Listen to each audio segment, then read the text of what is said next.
Incremental greetings. Today I have one quick tip that I want to share with you.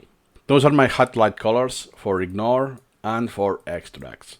But I have to scroll down every time and so on. So instead of doing the done, which is too premature to do, I can delete all of this. So if you right click, reading, there's delete processed text. By processed is the text that have already been extracted or ignored. So if I click here, voila! Now is all gone. This is no longer here. Okay, now I have all of this. So I can increment, I could phrase it as incremental done. Is get rid of what has been processed already, but keep what's left still. So once again, right click, reading and delete processed text. Nice!